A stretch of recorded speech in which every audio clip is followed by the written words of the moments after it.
Bom dia! Começa agora a edição desta sexta-feira do Bom Dia Baixada. Ficamos juntos até às 9 horas da manhã. Como já é tradição, hoje vamos debater principalmente os assuntos que movimentam o setor portuário. Para debater os assuntos, nós recebemos para o Agenda do Porto de hoje o diretor executivo da Associação Brasileira de Terminais e Recintos Alfandegados, Angelino Caputo. Angelino, seja muito bem-vindo ao nosso programa. Muito bom dia. Obrigado, Nathalie. É um prazer estar de novo aqui respondendo sobre o Porto e sobre a logística do comércio exterior. E também está conosco o Maurício Toledo, gerente executivo da Ábitra. Maurício, seja muito bem-vindo ao nosso programa. Muito bom dia. Bom dia a todos. É uma satisfação estar aqui e, parafraseando aí o Angelino, é uma satisfação estar podendo falar do Porto e da nossa Ábitra. Sem dúvida nenhuma. E a partir de agora, você é o nosso convidado especial. Pode fazer a sua pergunta para quem está compondo a nossa bancada hoje através do nosso WhatsApp, que é o 13988779496, ou pela nossa fanpage, onde já estamos também simultaneamente ao vivo no Facebook. Angelino, por que a Ábitra decidiu ter entre seus colaboradores um gerente executivo? A gente estava precisando desse reforço há algum tempo. Nós estamos engajados aí na questão da implantação do acordo de facilitação do comércio, ajudando o setor portuário nessa questão da implantação do portal novo do comércio exterior. E a carga em cima de mim e do resto da equipe lá realmente ficou muito pesada. Então, o nosso conselho foi sensível, né? E deu essa oportunidade da gente estar reforçando a equipe para ter um resultado melhor. Esse reforço vem sob tua responsabilidade, Toledo. Isso. Quais são as principais funções que agregam o teu cargo e que vão dar este reforço à Ábitra? Eu vim para somar, e somar justamente na direção executiva, né? Como gerente, eu vou estar focado aí na gestão administrativa da própria Ábitra e também, importante papel, que é o relacionamento institucional, especialmente voltado para as nossas associadas, como também para os órgãos públicos aqui da Baixada Santista. Dentre as suas atribuições, o que você considera que seja, talvez, se é que isso é possível dizer, um desafio maior? O desafio maior, por importância, é o relacionamento institucional. A gente não pode falhar, né? Para defender, para ajudar as nossas associadas. Como também não posso, junto aos órgãos públicos, falhar, tá certo? Não existe, eu costumo dizer que não tem aquela máxima, né? Perguntar não ofende. Nesse relacionamento não existe isso de perguntar não ofende. Pode ofender, pode sim. ofender então, e pode vinagrar uma relação, exatamente, né? Exatamente. Porque é baseado em princípios, né? E obrigações legais, né? E a Ábitra, com o número de associados que tem, precisa ter isso em mente cada vez mais claro, né, Angelino? Assim, a Ábitra é um clube, né? É um clube de empresas que movimentam aqui a carga, que fazem essa parte. Tem algumas associações no setor portuário, é interessante a gente destacar que algumas têm vocações específicas. Sim. Então, por exemplo, nós temos associações que são mais focadas para a movimentação de granéis líquidos. Exatamente. Que é a BTL, lá do nosso amigo Carlos Kopitic, né? O foco de atuação da Ábitra é o despacho aduaneiro. A gente está mais perto da carga do que do navio, só para separar assim a nossa vocação. Claro, a carga chega de navio. Claro. Está dentro da agenda do porto. Claro. Mas o nosso trato mais é com aquelas autoridades que cuidam da anuência da carga. Receita Federal, Anvisa, Ministério da Agricultura. Então, a gente tem que agilizar o processo, porque essa logística do comércio exterior depende do fluxo rápido. O porto é um local de passagem de carga. Sim. Né? E precisa ser, né? Não pode ser de armazenagem de carga, né, Angelino? Há controvérsias, né? A armazenagem para efeito de fazer as inspeções, ela tem que ser cada vez mais curta. Sim, exato. Mas, às vezes, a própria indústria pede para que fique, porque tem aquela questão do just in time, né? Segura a carga aí, eu vou pedindo na medida. Então, é um serviço de qualidade que também os nossos terminais prestam para as indústrias. Vamos falar um pouquinho da tua experiência. Toledo, você tem 14 anos de experiência no setor. Foi gerente de segurança patrimonial na Libra Terminais e de relações institucionais na MSC. Além disso, por mais de 30 anos, esteve no Exército. Como essas três qualificações conseguem agregar esse desafio que nós falamos, que é realmente de manter uma relação saudável, tanto com os associados quanto com o governo? A minha experiência com esses 32 anos de Exército, dali eu trago gestão de pessoas e de meios, foi toda a minha vida isso, interrelacionamento pessoal, muita gente, sempre, né? E trago ali que eu forjei o meu caráter. Então, e princípios que são importantes e que ajudam em tudo, sem dúvida, né? Quando eu parti para o privado, aí já exercitei também gestão administrativa, gestão de pessoas, de meios e já o relacionamento institucional. Minha última comissão no Exército foi aqui na Baixada Santista. Sim. Eu comandei o 2º BC, hoje 2º BIL. Então ali eu já trafegava, mantinha um relacionamento porque eu estava do outro lado. Sim. Né? E quando eu fui para o privado, esse relacionamento é que me levou a trabalhar nessa área, né? Como um facilitador. Eu vou sair um pouquinho da pauta e vou pegar o ganchinho aí da tua experiência no Exército, porque hoje nós temos um governo, né, onde nós temos, em grande parte dos seus ministérios, homens que serviram ao Exército, né, nas suas mais altas patentes. Você acredita que esses homens, a partir da tua experiência, daquilo que você viveu dentro do Exército, e nós sabemos que talvez dentro de todo o esquema de corrupção que o país viveu, o Exército continuou seguindo como uma instituição blindada desse tipo de problema.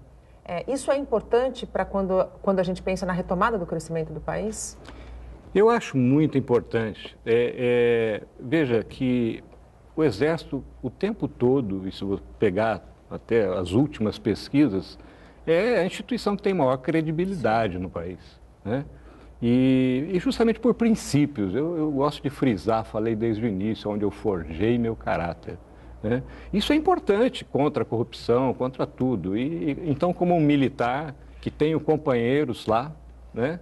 Eu estou na torcida, eu sou otimista, espero, até porque eu espero pelo país, pelo Claro. Brasil. Nós militares somos ufanistas, né? A gente prometeu dar vida por esse país, né? Isso está no nosso juramento. Então, a gente quer o melhor, então a gente está torcendo para que seja o melhor. E o desenvolvimento do país passa pelo porto, né? Pelo setor portuário. Não dá para a gente ignorar mais isso, né, Angelino? Com certeza, né? O 92% aí, a última conta que fizeram do comércio exterior brasileiro passa por porto. As grandes cargas de exportação aí, então depende muito dessa infraestrutura. Como é que você pretende, Toledo, reforçar essa vocação da Arbitra de atuar em parceria com os órgãos públicos? Meu reforço já baseado no relacionamento anterior, que eu já tinha com esses órgãos intervenientes na área portuária. Então, junto aos órgãos públicos, é um continuar, né? E já tinha algum relacionamento com várias empresas, mas nós estamos, eu não diria resgatando, mas nós estamos intensificando, sim, esse trabalho institucional com as nossas associadas. Elas têm que entender quem somos, que elas são as proprietárias, é uma associação. Claro. Se elas não estão ali, a Arbitra deixa de existir. Exatamente. Então, o Angelino costuma falar muito isso, a gente tem que mostrar para eles que a gente quer trabalhar. Sim. Então, que eles demandem para a gente. Sim. Essa é a ideia. Com relação, Caputo, agora um pouquinho ao teu balanço, a esse teu tempo frente à Arbitra, que balanço você pode fazer?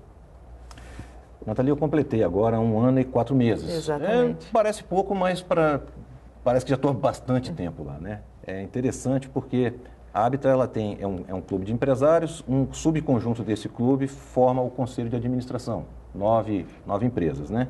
E esse conselho foi que me convidou para entrar num momento de transição da administração e propor um salto de articulação.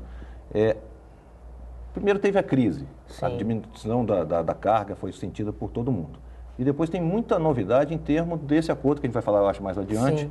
do acordo de facilitação do comércio, que vai mudar muitos paradigmas. Então, eles estão confiando que, pela minha experiência de gestão, né, de conhecer os principais interlocutores em Brasília, talvez, que estão... Isso é muito importante. A gente não pode ignorar essa tua experiência e esse teu trânsito, porque ainda temos hoje um porto com gestão lá em Brasília. Né? Verdade, bastante centralizado. Isso tem que mexer um pouco também. E teve um requisito a mais que eles descobriram, que minha origem é TI. A gente já fez um programa aqui só sobre TI. Só sobre tecnologia. Até te assustei um pouco lá, quando quarta revolução industrial. É verdade. Mas é um aspecto porque a Habitra, diferente das outras associações, ela é como se fossem duas associações numa só. Além de toda a relação institucional, que é representar o setor, conversar com as autoridades, conversar com os próprios associados, é a única associação que presta serviços na operação.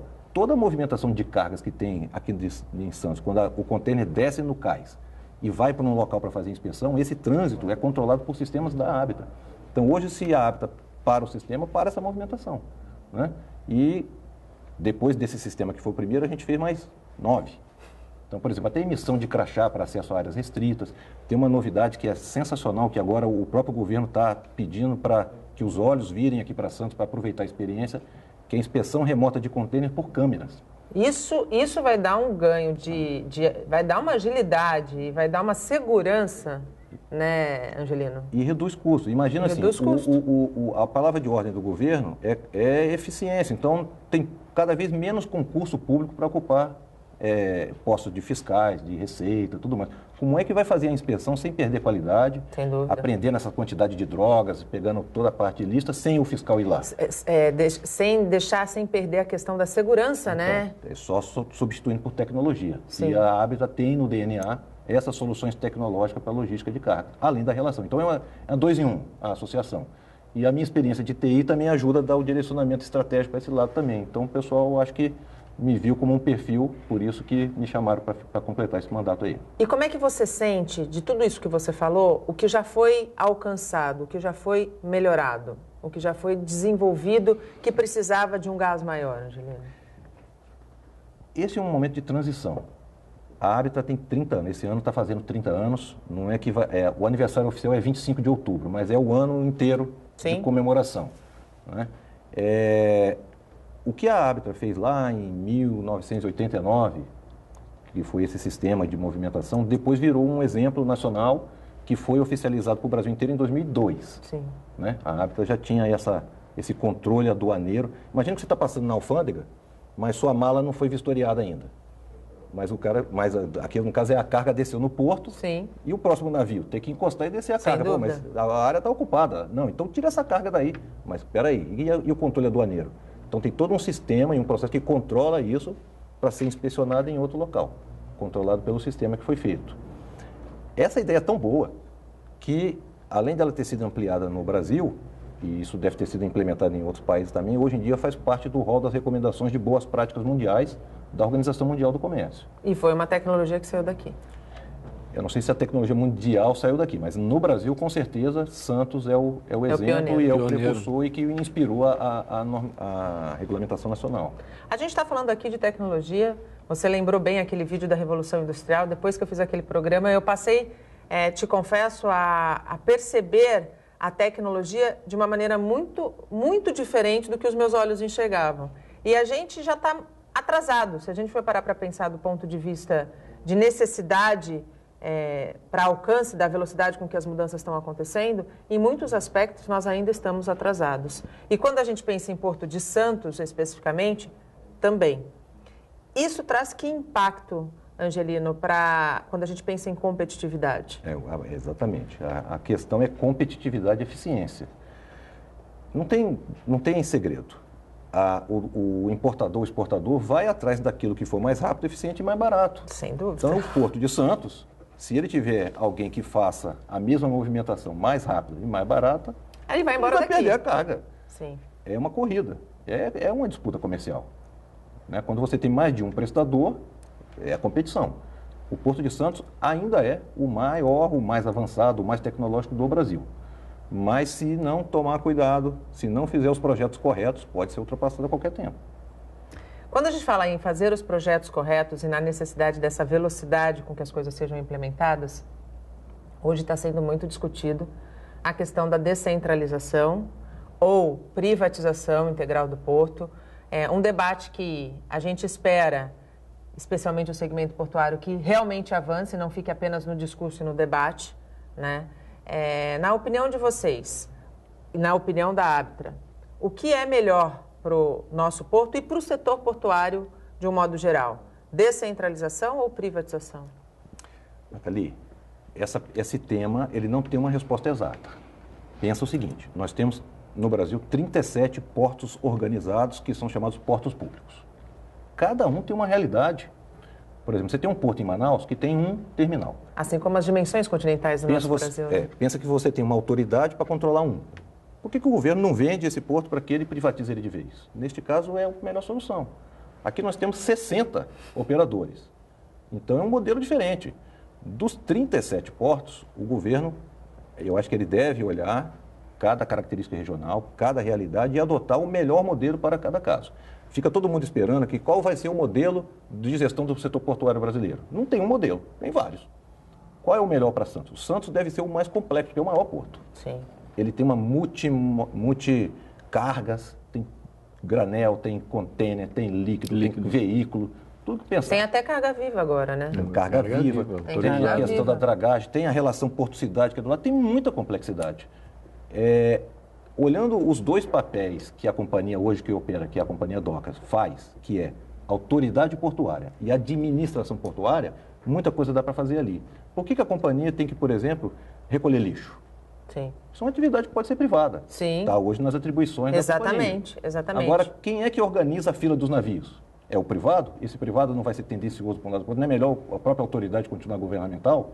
Agora, que nível de governamental? É o estadual, é o municipal? Isso tem que ser debatido, francamente, de uma forma transparente.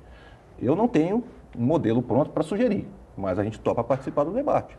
E, assim, mesmo não tendo modelo, vocês percebem que é necessário uma maior autonomia? Sim, nós entendemos que localmente é que se deve ter, por conhecimento, né, as melhores soluções. Sim. Então, naturalmente, tem que ter esse poder de decisão localmente. Administrar lá de Brasília fica mais difícil. É muito então, distante, acho que é uma né? tendência descentralizar. Já o foi, né? Inclusive, o próprio governo federal, ele tem usado, inicialmente usou o discurso da privatização, né? Mas hoje já aponta, a partir principalmente dos seus ministérios e da Secretaria Nacional de Portos, a necessidade de dar maior autonomia mesmo aos terminais, aos portos brasileiros. Eu acho que um discurso inicial, o recado que o governo quer dar é: nós temos que aumentar a participação do setor privado. Exatamente. Diogo Piloni disse isso no seu discurso. Aumentar a participação do setor privado parece que é sinônimo de privatização, mas não é um conceito fixo, igual a gente estava falando aqui agora, né? Então, cada caso é um caso. A gente vai para um rápido intervalo. No próximo bloco, a gente segue falando um pouquinho mais sobre privatização e outros temas que movimentam o setor. Não saia daí, até já. E estamos de volta e abrimos espaço para as notícias que são da nossa região. O projeto sobre a nova Ponta da Praia foi tema de audiência pública em Santos. Entre os objetivos, apontar deficiências e encaminhar novas ideias para a Prefeitura. Moradores e comerciantes da Ponta da Praia estiveram na audiência na Câmara dos Vereadores. Sadal Nakai cobrou esclarecimentos na parte financeira. Intervenção de 130 milhões em obras. A gente precisa saber de onde vêm esses valores e como eles serão aplicados, né? A gente não tem o cronograma de execução, se vão ser todas as obras que estão sendo anunciadas entregues com esse valor, de onde vieram esses valores e por onde eles serão executados. Então, essas são algumas dúvidas. E também, no aspecto da fiscalização que nos cabe, saber se todas as etapas das legislações foram cumpridas para a gente não ter segurança jurídica de um projeto dessa monta. O projeto de remodelação da Ponta da Praia é ousado. A ciclovia vai sair do meio da avenida, ficando junto ao calçadão à beira-mar. O deck do pescador será reconstruído com uma tecnologia especial que suporta ressacas. A ponte Edgar Perdigão ganhará novo modelo, novas rampas de acesso. O mercado do peixe ficará em um local próximo ao atual, totalmente reformulado e com climatização. Vai ser erguido o CAT, Centro de Atividades Turísticas, para abrigar um centro de convenções. Isso sem falar das mudanças do sistema viário, iluminação de LED e Wi-Fi em toda a área. Tudo isso a custo zero para a Prefeitura, devido à nova Lei de Uso e Ocupação do Solo, que começou a vigorar em 2017. Fabrício Gandini, diretor do Instituto Mar-a-Mar, criticou a estrutura do projeto. O ideal é que a gente construa esse ambiente de orla com valorização histórica, pesqueira e náutica, o que não tem nada a ver com o que está sendo colocado, né? O que eles colocam como exemplo de intervenção no mar, a questão dos bags, tudo, aquele é um processo que ainda está em construção, tem uma série de deficiências que precisa fazer uma valorização do projeto para construir, de fato, a reparação praial, né? Então, assim, o que os urbanistas da cidade acreditam como crédito e mérito, na verdade, é insegurança técnica e um total desconhecimento da questão. José Ciaglia, presidente do Sindicato dos Armadores de Pesca e morador da Ponta da Praia há 60 anos, é a favor do projeto, mas está preocupado com o novo mercado do peixe. Seria ideal para vocês? Que ele tivesse condições de atender a demanda, bem estruturado, com essas deficiências atuais superadas, em condições perfeitamente bem de aceitar toda a atividade pesqueira. Explica só para a gente quais são as deficiências atualmente. São precárias em todos os sentidos. Instalações já ultrapassadas, sem condições de higiene nenhuma, sem condições de manuseio. Tudo isso leva a um contexto todo que deve ser olhado pelas entidades. Você imagina que a prefeitura propõe criar um mercado com ar-condicionado e ela não entende, ela imagina que os peixes chegam como? Flutuando. Quer dizer, você precisa estruturar o mercado, o terminal de pesca, de uma maneira que necessita há décadas. Portanto, a maneira como a prefeitura constrói os projetos de cima para baixo está desrespeitando, desvalorizando, inclusive menosprezando a inteligência do próprio cidadão, que na verdade enxerga aquela região de uma outra maneira. A Prefeitura defende o projeto original e enaltece os benefícios logísticos da remodelação. Esse projeto atende os anseios do desenvolvimento do turismo em Santos, da melhoria da mobilidade urbana e principalmente da mobilidade metropolitana, já que organiza e melhora o fluxo de entrada e saída das balsas. As questões e sugestões apresentadas aqui na audiência farão parte de um relatório que será encaminhado para o Executivo nos próximos dias para a melhoria do projeto. De acordo com a Prefeitura, as obras devem começar ainda nesse semestre. Ninguém é contra as intervenções que tragam progresso a uma região na cidade. E a Ponta da Praia, de fato, precisa de um olhar especial. No entanto, a forma como tudo foi feito é que causou a indignação, talvez, de grande parte da sociedade. Se tivesse havido um diálogo mais transparente, onde todos os interessados tivessem sentado à mesa, certamente essa audiência pública não teria acontecido e não teria necessidade. É importante, quando nós falamos de obras que impactam a cidade, que a Prefeitura seja sempre transparente e ouça todos os lados. E caminhoneiros buscam ajuda da Prefeitura de Santos para resolver problemas de estacionamento na área portuária da cidade.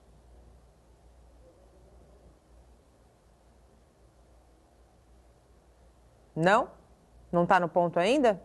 Então a gente volta aqui com os nossos convidados. Estamos aqui com o Angelino Caputo e com Maurício Toledo, são executivos da Habtra. E nesse bloco eu queria falar um pouquinho mais sobre a questão da centralização ou descentralização. Continuar discutindo o porquê que é tão importante que a gente tenha, Angelino, um novo modelo de gestão. Nathalie, a questão do debate sobre os problemas regionais é mais fácil fazer por quem vive o problema. Sim. Vive o problema. Dificilmente alguém que está em Brasília e que tem que olhar um país continental vai colocar uma lupa e olhar com detalhe uma particularidade de Paranaguá, uma dragagem em Maranhão, uma ponte em Santos. Isso a comunidade é que vive.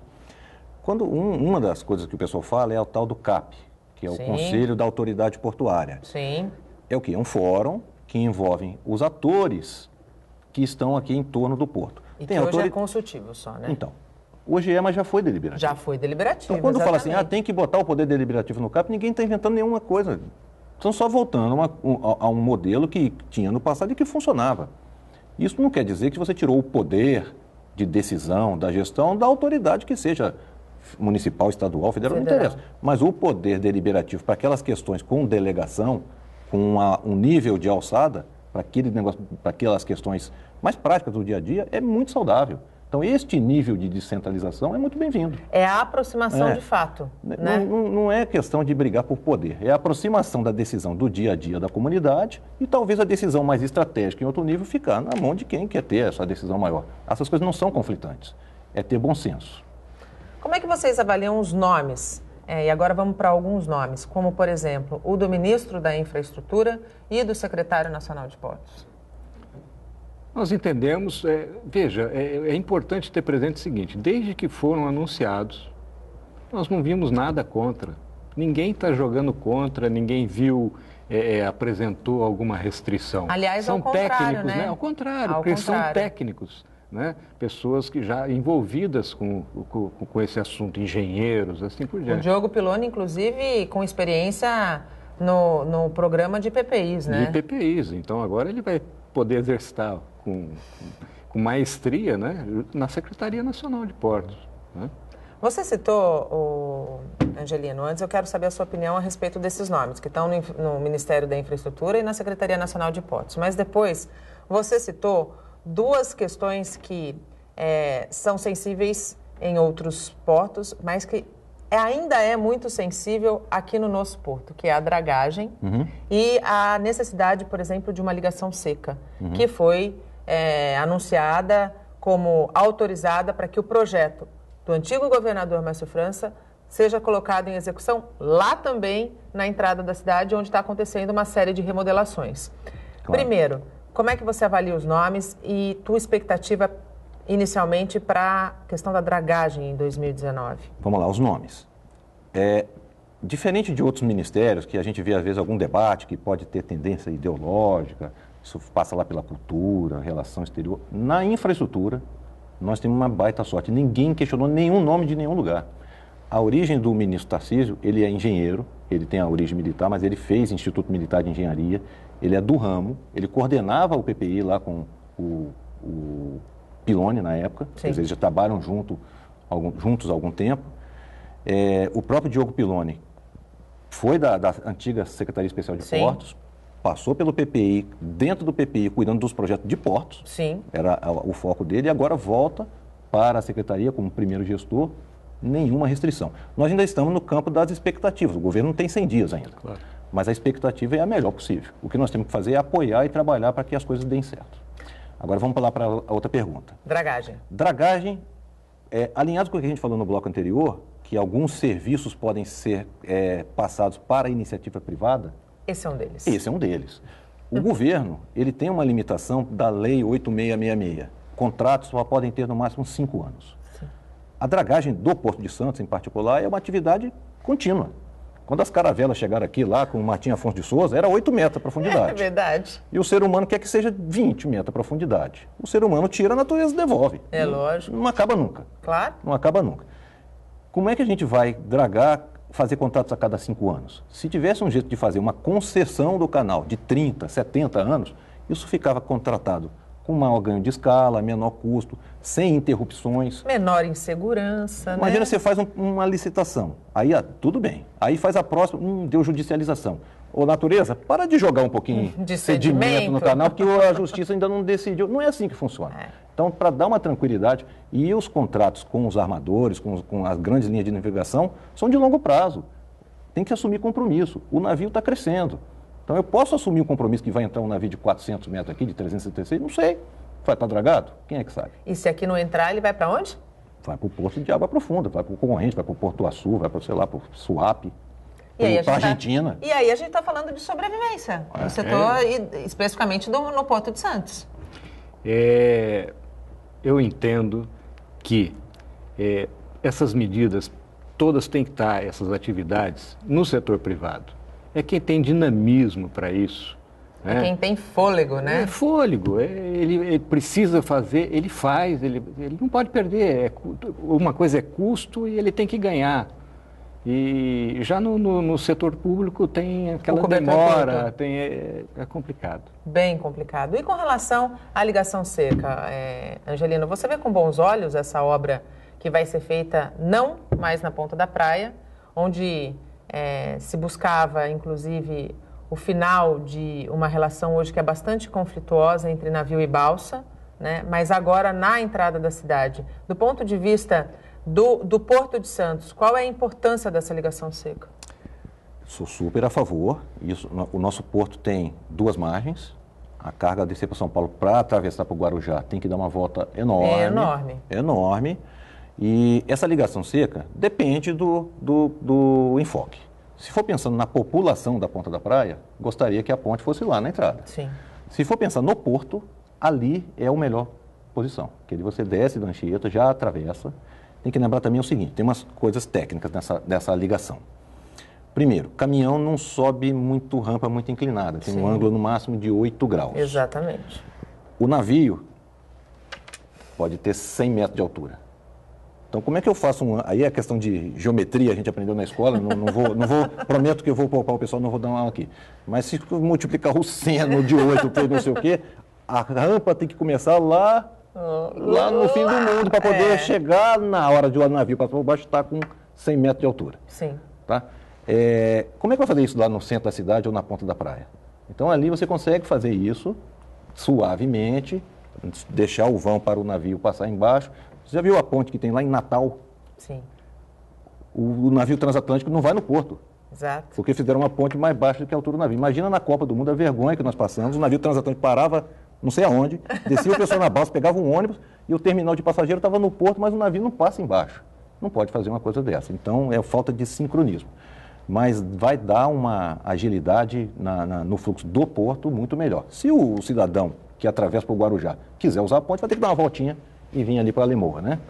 A balsa, a grande expectativa de quem precisa, por exemplo, de usar o sistema de balsas, que hoje é alvo de muitas reclamações, é de que esse novo viaduto, essa nova ligação seca vai diminuir. E com isso, a questão da relação até porto-cidade talvez fique menos conflituosa. Você concorda? Sim, eu acho que um tem que estar de frente para o outro. Não, quem veio primeiro, o ovo ou a galinha? Não pode haver esse muro de divisão, não né? Não pode. Santos é Santos-Porto, é Porto-Santos, né? Então tem que trabalhar junto, um tem que estar voltado para o outro e não... E não tão distante, e não de costas um para o outro, né? Exatamente. Com certeza. E não de costas. A gente faz um rápido intervalo. No próximo bloco, a gente assiste a matéria que eu anunciei que a gente não conseguiu exibir e segue falando, vai falar um pouquinho sobre comércio exterior. Não saia daí, até já. Agora sim, estamos de volta, chegamos ao último bloco do nosso programa e vamos assistir a matéria onde caminhoneiros pedem ajuda da Prefeitura de Santos para resolver problemas de estacionamento na área portuária da cidade. A comissão dos caminhoneiros chegou para a reunião na Prefeitura no final da manhã. Dessa vez não houve manifestação. Na quarta-feira, os caminhões tomaram a Praça Mauá e fizeram muito barulho.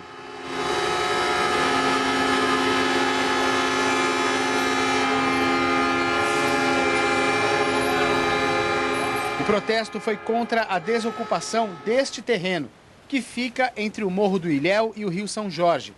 O local é usado como estacionamento pela categoria. A ordem judicial era para que a desocupação ocorresse ontem. O terreno fará parte da construção da ponte de ligação entre os bairros Bom Retiro e Jardim São Manuel, que vai conectar a Zona Noroeste à rodovia Anchieta.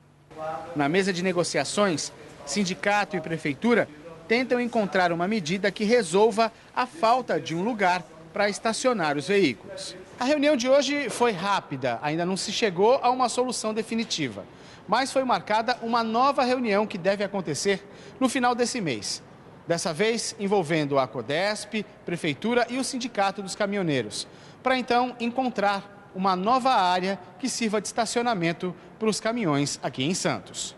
Existem áreas do governo federal que estão disponibilizadas, estão livres na cidade, áreas da SPU, que podem ser utilizadas temporariamente. Então, o pleito será junto à CODESP, que resolva essa questão temporária, né, de forma emergencial, e a solução definitiva, que é o retão da Lemoa, que é a área adequada e apropriada para o estacionamento de caminhões. Essa é uma decisão, essa é uma solução que cabe à autoridade portuária, que cabe à CODESP. Nós esperamos que a solução possa ser imediata. Dia 27 a Prefeitura vai acompanhar e nós vamos estar presentes, né, para fazer a solicitação. Quanto à desocupação dos caminhões do terreno da Zona Noroeste, a Prefeitura vai tentar na Justiça a permanência deles no local por mais 30 dias. Sensibilizado com essa questão, com a questão social, né, e da importância desse trabalho também para essas pessoas, para essas famílias, a Prefeitura vai levar, junto com o sindicato, essa proposta ao juiz, ao Poder Judiciário,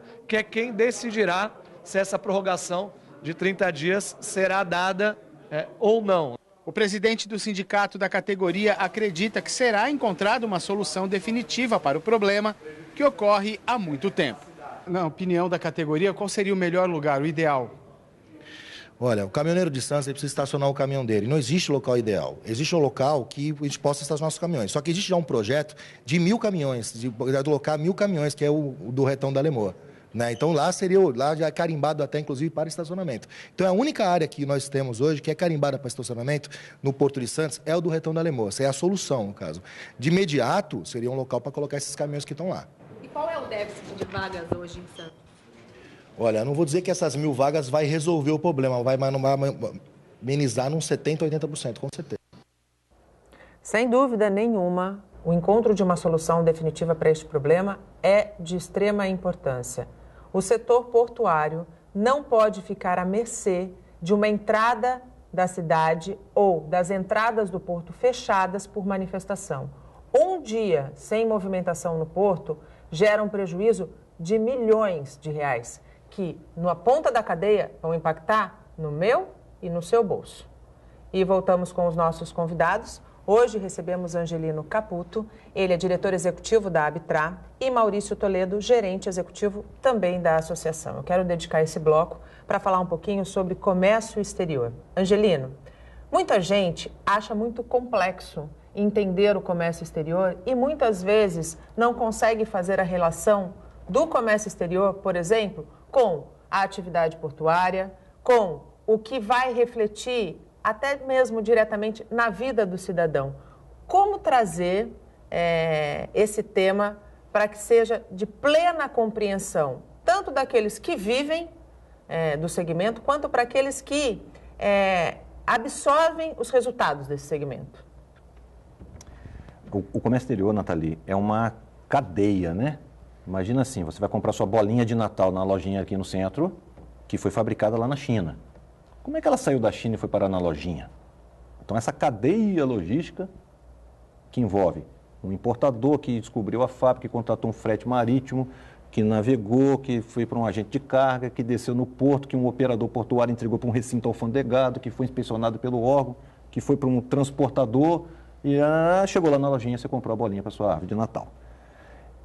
Comprar a bolinha é a última parte da cadeia, parte, né? Mas às vezes está comprando a bolinha, está olhando para ela, até chegar aqui, o que aconteceu com Exato. isso? Né? Imagina a quantidade de regulamentos, de contratos, de seguro que tem por trás. Então, isso tem que ser feito da forma mais ágil e mais barata, porque a bolinha tem que ser baratinha para você. Claro. É isso? Então, o comércio exterior é isso. Agora, o outro caminho é a fazenda que produziu a soja, que é a mesma coisa chegar lá para o chinês comer. Sim. Não é isso?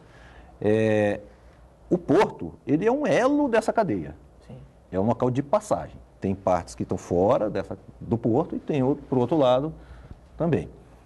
O que está acontecendo hoje em dia no mundo? Fazendo um gancho com aquele programa da Quarta Revolução Industrial, Sim. A gente viu que aquilo vai tirar um monte de empregos de seres humanos que vão ser substituídos por robôs inteligentes. Sim. O que a Organização Mundial do Comércio falou? Eu sei que isso está vindo, eu não consigo remar contra a tecnologia, mas vou dar minha contribuição. Se a gente agilizar o fluxo do comércio mundial em $1 trilhão a mais, muita gente vai trabalhar no comércio, no serviço, deixa os robôs lá montando um carro lá na fábrica, lá, gente, né? Beleza. É um remanejamento. Isso. Mas como é que a gente vai agilizar o comércio se a minha burocracia de importação não coincide com a burocracia de exportação da China?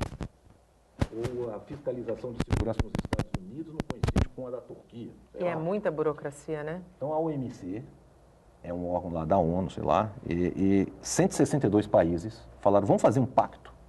Todo mundo vai fazer um monte de coisa igual, que o que faz aqui já vale para você e vice-versa, que diminui a fiscalização, que aumente a velocidade. Os caras sentaram em 2013, na Indonésia, fizeram um acordo chamado Acordo de Bali.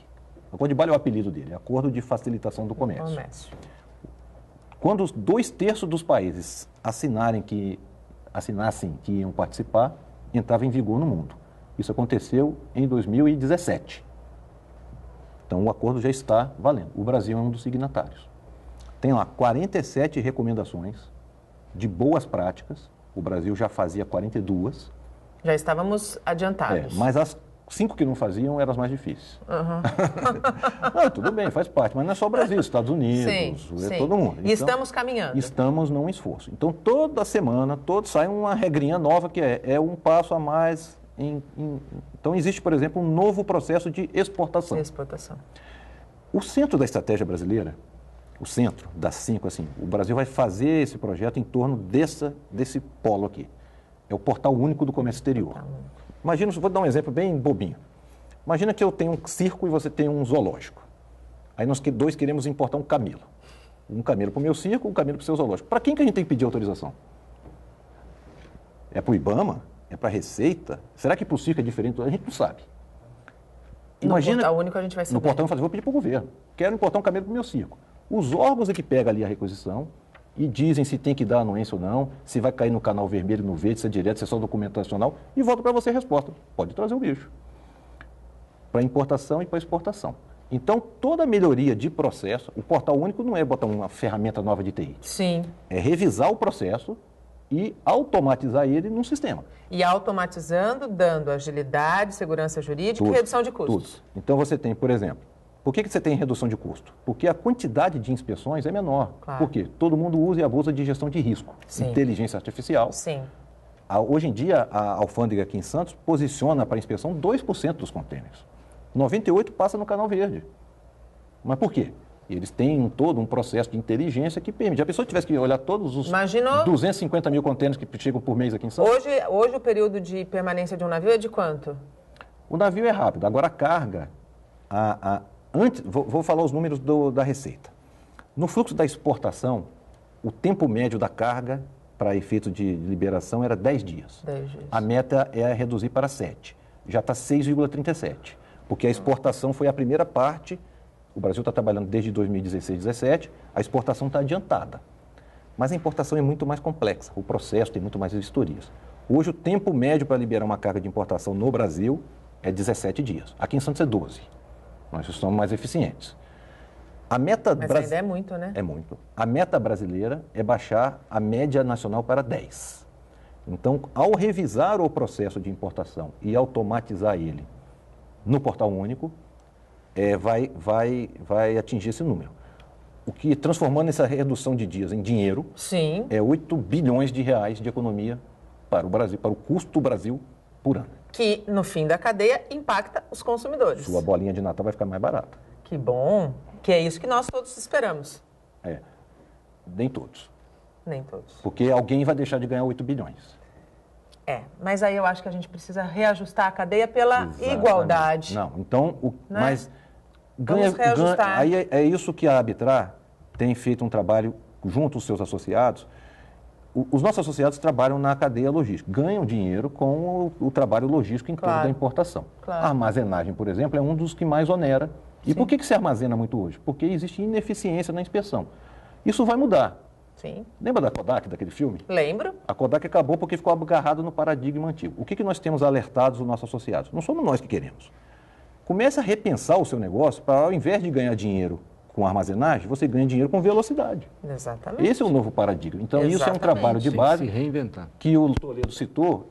Essa relação institucional que a Arbitrar faz, não é só falar com os órgãos anuentes, mas é também falar com os nossos próprios associados para mostrar as tendências e apoiar eles nessa revisão dos modelos de negócio. E precisa, porque a gente está falando aqui de seleção natural.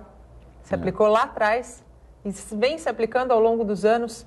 Quem não se adapta ao processo vai estar fora dele. Nós estamos na 4ª Revolução Industrial. Não há como voltar atrás. Não tem como. Daqui a pouco a gente já vai ter a 5ª. Quem não se enquadrar na 4ª, não chega nessa 5ª. Infelizmente, nosso tempo acabou. Angelina, eu queria muito te agradecer, tua presença aqui, a tua disposição de estar conosco nessa manhã. Eu sei que foi uma decisão muito pessoal você honrar esse compromisso. Eu desejo que agora, na tua viagem, corra tudo bem. Obrigado. Porque, como te disse, tem alguém lá em cima cuidando de tudo aqui. E está cuidando de quem você vai encontrar daqui a pouquinho. Muito obrigada. Obrigado. Prazer, a gente pode contar com a gente está sempre à disposição aqui. Toledo, muito sucesso. Parabéns por estar dentro de uma instituição que é tão séria e que, quando a gente fala de representatividade do Porto, é uma das que são as primeiras citadas. Conheci a Ábitra, nem morava em Santos. Conheci a Ábitra em virtude do Porto Seco, lá de Anápolis, quando estava em Goiás. E desde então acompanho a evolução e o trabalho sério. Você tem um desafio muito grande, que você consiga desenvolvê-lo com maestria. Muito obrigada. Obrigado a você, eu agradeço a oportunidade. Realmente eu estou muito feliz em estar na Ábitra e o tempo todo perguntou o que eu poderia aportar. Tenho muita motivação para aportar o melhor de mim. Mas a gente está sempre aprendendo, né? Eu estou tendo uma oportunidade ímpar de aprender muito com o Angelino, porque é um excepcional gestor e de uma visão estratégica impressionante. E isso é muito bom para arbitrar, é muito bom para nossos associados. E eu também estou usufruindo disso. E usufrua mesmo. Obrigado. O Bom Dia Baixada fica por aqui. Eu volto na segunda-feira, sempre com informação de qualidade de um jeito único. Durante todo o dia você pode ficar bem informado sobre tudo o que acontece na região e no mundo, acessando o Santa Portal. Bom fim de semana.